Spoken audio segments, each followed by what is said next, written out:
I did want to talk about triggers, okay? People judge other people and it's just ridiculous. So I've been sick, and the worst part about being sick is I can't get anything done. My house becomes a mess, and I hate that.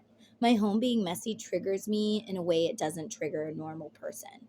Like, I feel like I either need to get it done before I get hurt or I need to run and hide from it. There is no in between. Um, when you are abused for something like that, it becomes a trigger, something very scary, something that will hurt you. So that makes it worse. I have to tell myself, I am okay. I tell myself, we are okay. He cannot hurt us anymore. There's nothing he can do to hurt us. We are okay, but my brain still goes into fight or flight mode when I am triggered, as does everybody. So when someone is triggered, they go into survival mode. They either get defensive, which is fight. They want to run away and hide, which is flight. They freeze up and don't know what to do, which is freeze. Or they do everything to make somebody else happy in order to feel safe, which is fawn or walking on eggshells. All reactions are normal and understandable. Nobody knows how they will respond in the same situation and has no business to judge how other people respond. They respond in a way that makes them feel like they still have some sort of control over the situation and that they are safe or somewhat safe. They walk around wearing a shield all the time, ready to defend or run away as soon as they need to. Kind of like a possum, how when a possum like is scared, it will play dead. It's the same kind of thing. Like if a possum is scared, it's like play dead. So if someone's triggered, it's like you're triggered, act this way. The best thing to do is to know your triggers. And when you feel yourself being triggered, take deep breaths and reassure yourself that you are safe. Calm your body. Tell yourself as many times as you have to, there's nothing to be afraid of. It's totally normal for people to have triggers, and everyone has different triggers. Everyone was hurt differently. Something that triggers one person may not trigger another, such as my trigger of my house being a mess, even a little bit, or even talking on the phone. That's a very scary thing for me. Maybe it's not for you, but it is for me. When you get abused because you're talking on the phone or you're made to have somebody listen to your conversations with no privacy, or you have to have their permission to even talk to your own family on the phone, or you get hit with the phone because you talk to someone without them in the room, or they smash your phone, it isn't such a fun thing to do talking on the phone anymore, is it? It's more scary. In fact, it becomes something you want to run away from because it's scary. I was not allowed to talk on the phone to anyone without him listening or with his permission to talk to them. When he wasn't home, he wanted me to constantly be on the phone with him. I felt like I had no privacy. I learned to hate the phone with a passion. Some might look at it as stupid. I mean, who's afraid of the phone? Like, what the fuck? But maybe you don't understand that it's a trigger for me and not for you. When I look at the phone, I see something scary. To you, the phone is something fun. To me, it's something that will hurt me. We are not the same. Or maybe someone can't understand why someone that went to war could be afraid of loud noises or public places or whatever they're triggered from. How about instead of judging, understand when someone is triggered and just be there for them? Children get triggered too. You might think it's dumb, whatever triggered them into this tantrum. To them, it's not dumb. To them, they are on the verge of a panic attack, and they are either going to lash out, run away, freeze, or fawn. Like a child, let's say he was beaten with a fly swatter. Maybe he has a fear of fly swatters, and you're like, what the fuck? Why are you so scared of this? Like, that's dumb. But maybe to you it is. To them, it's understandable. Every day, I try to help at least one person understand that they have an addiction to their toxic partner. In a toxic relationship, you become addicted to the person like a drug. That's why they stay. That and fear. Teaching people that, I feel really good about myself. They deserve to know. I wish I knew sooner. I can't help everyone, but I can teach them why they are stuck. You can't be a beacon if your light don't shine, guys. And I don't talk about my abuse because I want attention or to get views. I talk about it because maybe it will help somebody. Maybe it will help save somebody's life. Maybe it will help someone in that situation. I feel that is why I had to go through everything that I did. I don't believe in coincidence. I believe everything happened to me because it was meant to, unfortunately. If you know someone in a toxic relationship, tell them they have an addiction. They cannot understand having an addiction when they're not putting anything in their body. They don't know they have it. How are they supposed to cure it?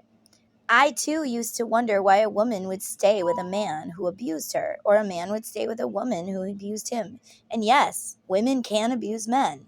You can abuse someone that loves you because you take that love for granted, and they don't want to hurt you back. I thought it was because they liked it or they wanted to stay. I didn't understand. Now I understand. I've been through it.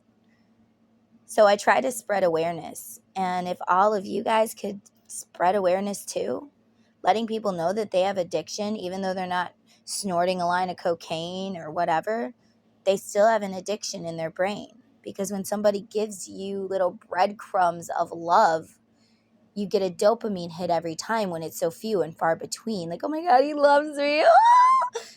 And literally it's like you got a hit of a drug. And you don't understand that when you leave this person, you are going to have to detox. You are going to go through withdrawal. And sometimes you are going to relapse, just like a person with an addiction to drugs. If you don't believe me, look it up. I've been through it. I've learned a lot. Also, I have a degree in psychology with a minor in criminal justice. I'm just saying. So you can at least give these people a heads up that they have this addiction and let them do with it what they want. You can't make them leave the person, but you can make them understand. They deserve to know. I wish that I knew.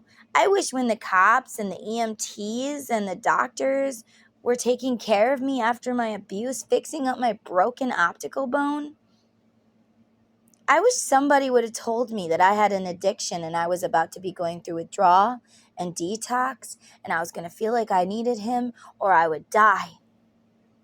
And maybe if I had known that, I wouldn't have went back to him. And maybe these people need to know. You can't make somebody quit smoking. However, you can give them all the facts of why they should or what keeps them stuck on cigarettes. It's the same thing in a way. Also, when somebody comes forward and tells you what's going on, it's not okay to shame and blame them.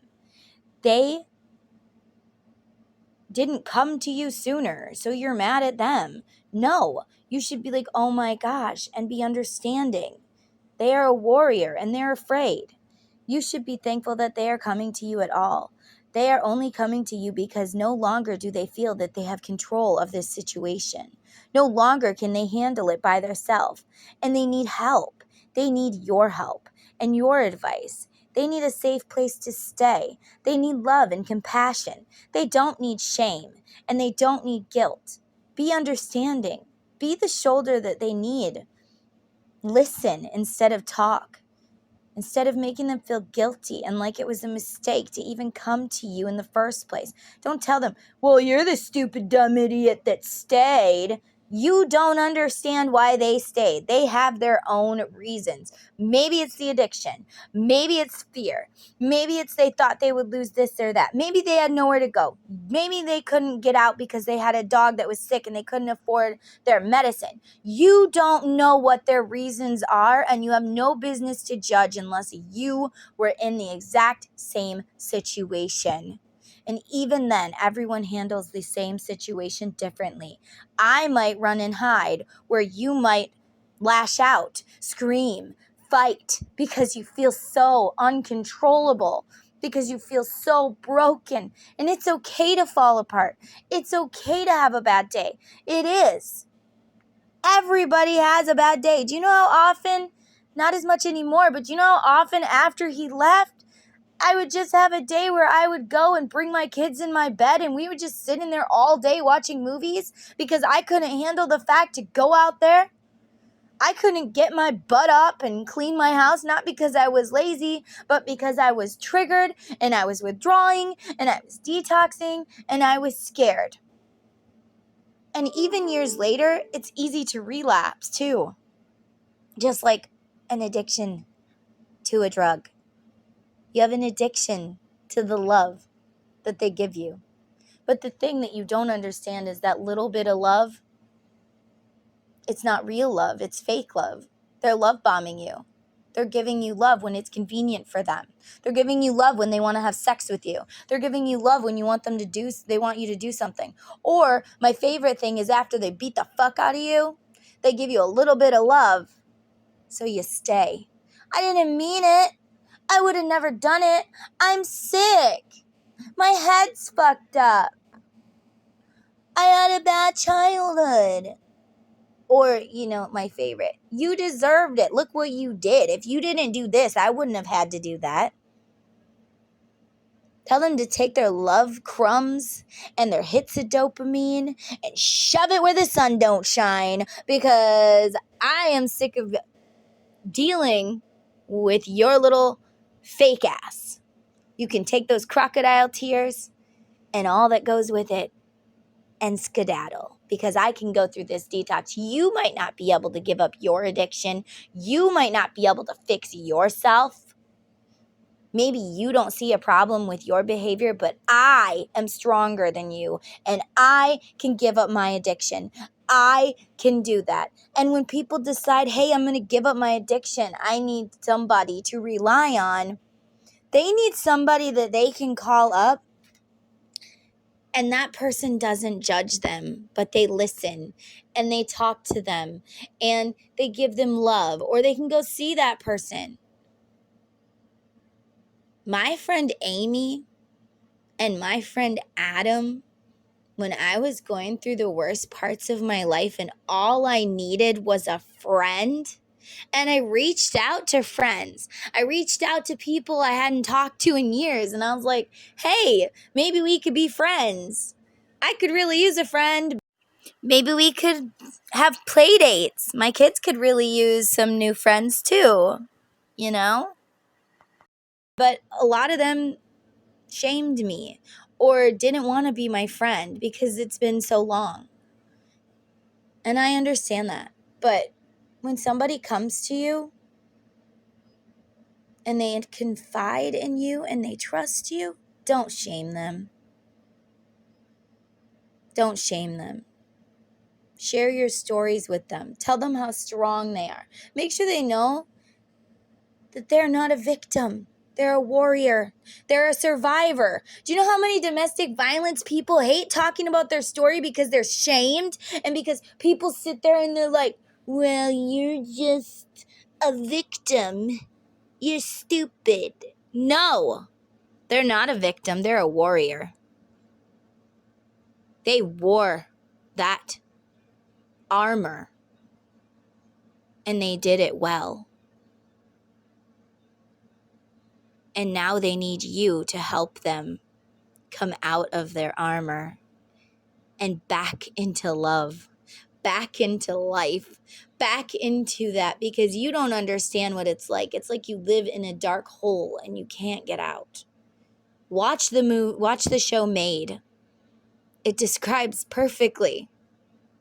Watch the show Big Little Lies. It shows abuse perfectly. So please, you're like, I don't need this information. Okay, maybe you don't right now. But do you know in however many years that your child or your friend or your whatever isn't going to need you to understand this? Maybe someday, 10 years down the line, your daughter's going to be abused by a piece of shit man who thinks he can put his hands on her. Or your son's going to be abused by a woman who thinks that she can put her hands on him. And they're going to come to you broken and bruised. They're going to crawl out of that hole and they're going to come to you broken and bruised and bleeding. And they're going to need you to open up your arms and say, oh my God, I'm so sorry this happened to you. You deserved better. You're a warrior. Don't say, well, why would you stay? That's the worst thing to say to somebody. Seriously, I have people tell me they feel victim blamed all the time. Because how dare they tell their story? How dare they try to put some sort of awareness out there? How dare they try to get some fucking compassion from others? No. You have the audacity to judge them and say, well, why didn't you tell me sooner? Because I fucking didn't. Because I thought I could control the situation. Because he told me he would kill you. Because he told me he would kill me. Because he told me he would take my kids. Because she told me she would take my money and my kids and my home and my heart and my car and my dog and whatever. People don't just stay for no reason. And maybe one day they'll tell you why they stayed. Or what their triggers are. But right now, your person that you love or have loved or did love or were their friend in the past is now coming to you to have a friend. Maybe they need a friend that's close enough to hang out with that can be understanding. If they're coming to you, it's because they love you and they trust you and they believe in you and they feel that they can confide in you. And let me tell you, I am so grateful for my friend Amy and Adam because when I was at my lowest, they were there and they talked to me and they made me feel better and they didn't judge me. They judged him. That was okay. Hell, hearing things about him makes me feel better. I'm not going to lie. Like when they're like, yeah, he's a piece of shit and you shouldn't have done that, blah, blah, blah, blah, blah. Or,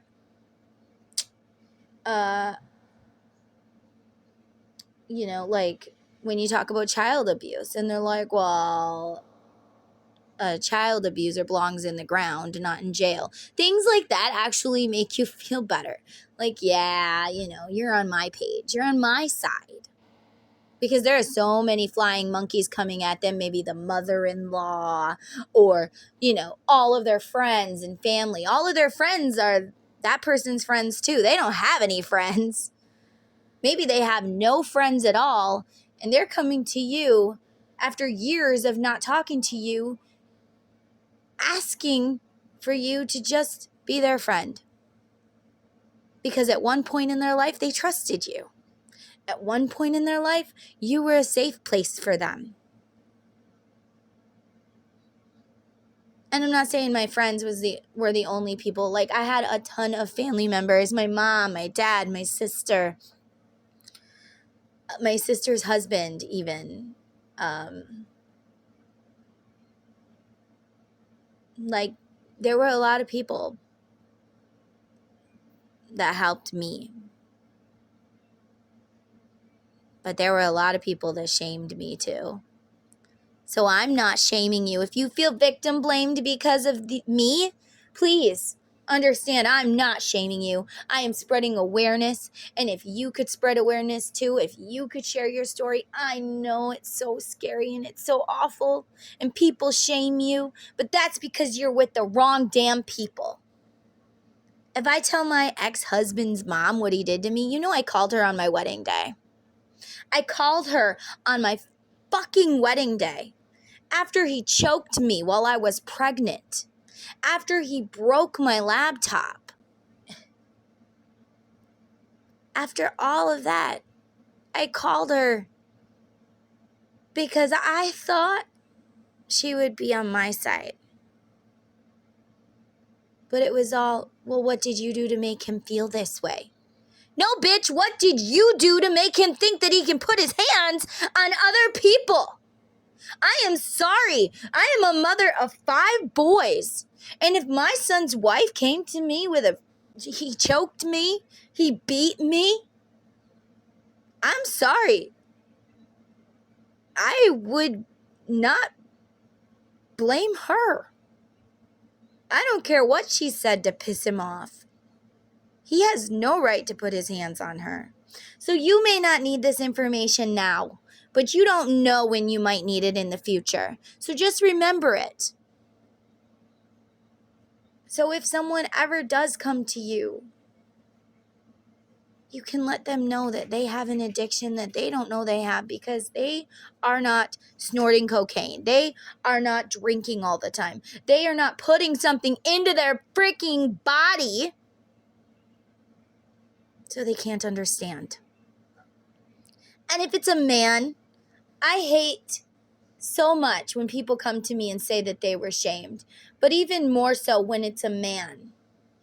Men die of abuse too. Well, how can a little woman like that beat a big strong man like you? She's only 5 foot, you're 6 something.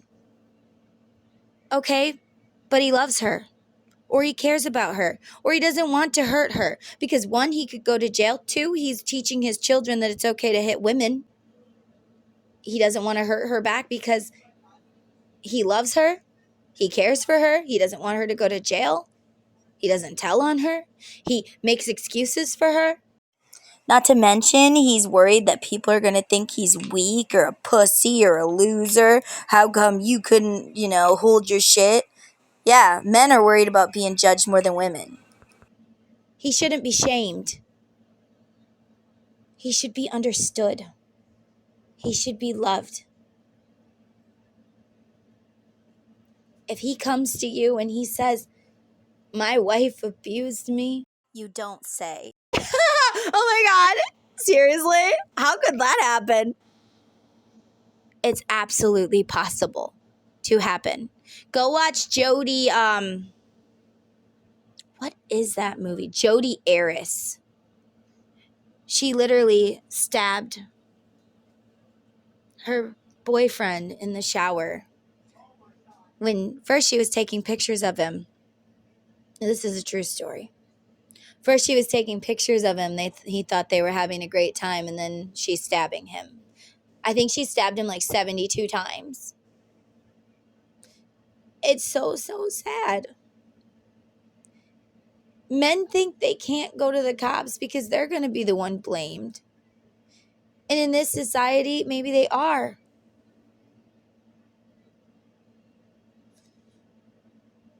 Just stop blaming the victim. They didn't ask for it. They fought like hell to try and fix that person. They have to come to the conclusion that 1, they can't fix this person. 2, they're addicted to this person. 3, there are help options. And if there aren't, there should be. If my son came to me broken and bruised and said, I can't get out because of XYZ, I would help. First, I would love on him. I would make sure he knew everything was okay, that I am here for him. I would help him come up with a plan. I would teach him that he was addicted. Same with if I had a daughter. Men, if you stay in a relationship where your wife abuses you, you're teaching your son to allow a woman to abuse him. You're teaching your daughter it's okay to hit her husband. Her husband might not be as nice as you. He might hit her back. He might put her in jail. You don't know. She might kill him and put herself in jail. And women, when you stay with a man who abuses you, you're teaching your son that's how you treat your wife. That's how you treat your spouse. You're teaching your daughters that it's okay for a man, for my spouse to put his hands on me whenever the hell he feels like it, because I must have deserved it somehow.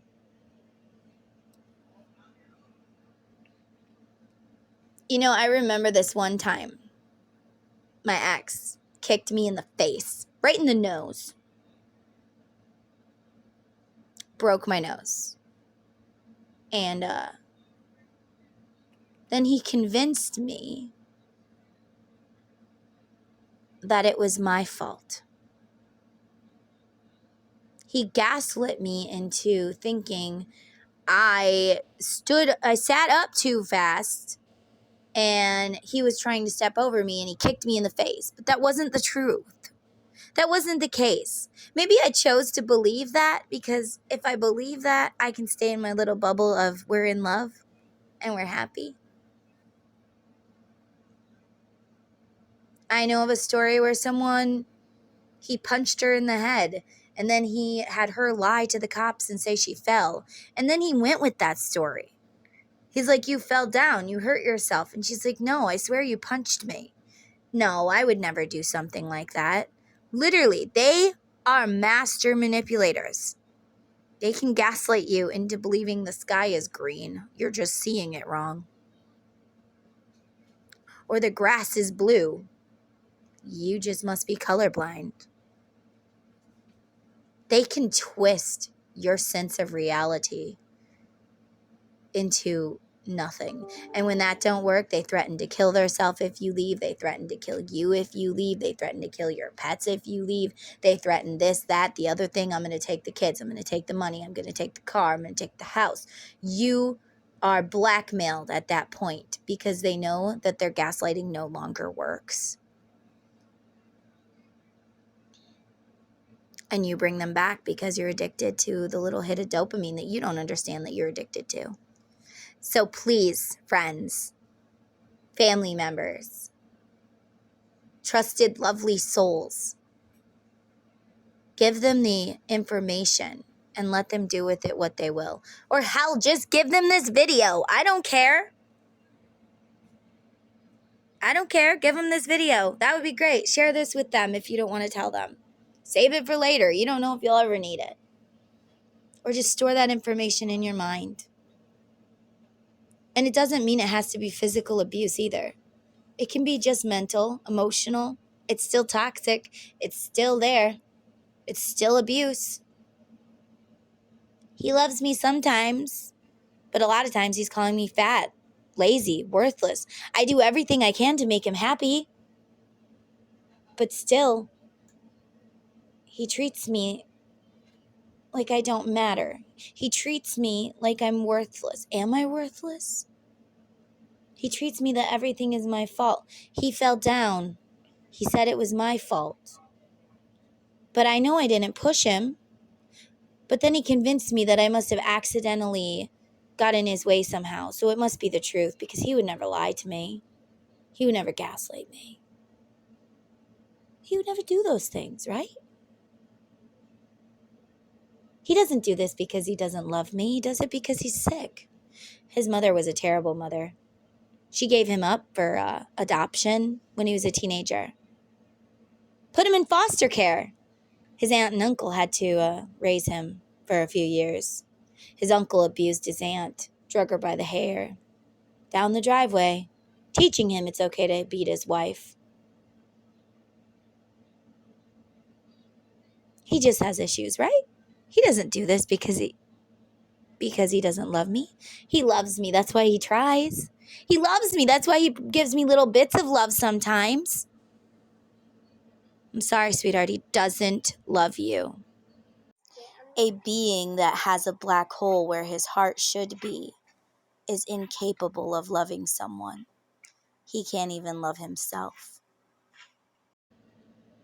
He manipulates you into staying with the little bits of love that make you feel like there's some sort of progress. Because if you feel there's no progress, you're not going to stay.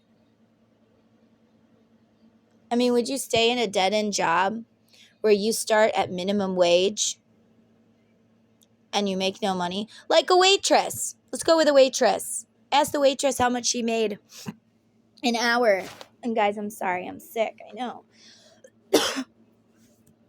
But I asked the waitress how much she made, and she said she made $2 an hour. So she has to survive on tips. Well, what about those assholes that don't tip? She just doesn't get any money?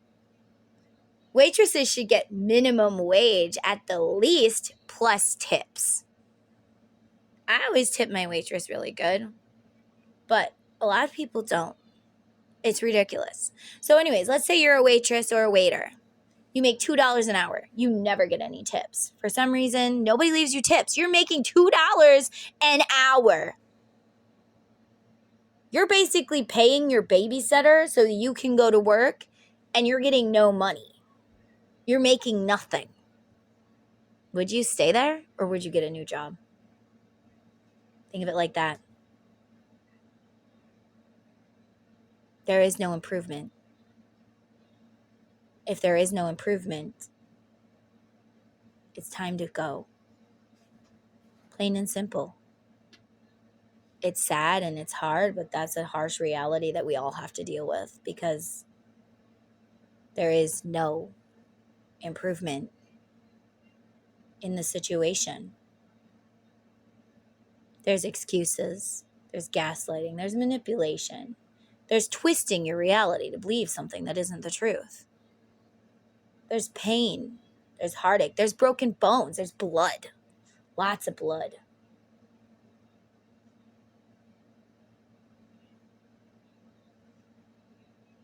There's looking at yourself in the mirror and telling yourself, yeah, you really are worthless.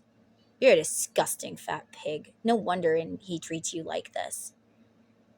Nobody else would ever want you. You have to stay with him because he's the only person that would ever tolerate you. You're such a terrible, awful person. You cut yourself when you say those things to yourself, you know? I wake up every day now and I look in my mirror and I tell myself, good morning, beautiful. Boy, you look good today. I compliment myself in a way I want somebody else to compliment me, and it really does raise your vibe. And you're like, no, I am beautiful. I am smart.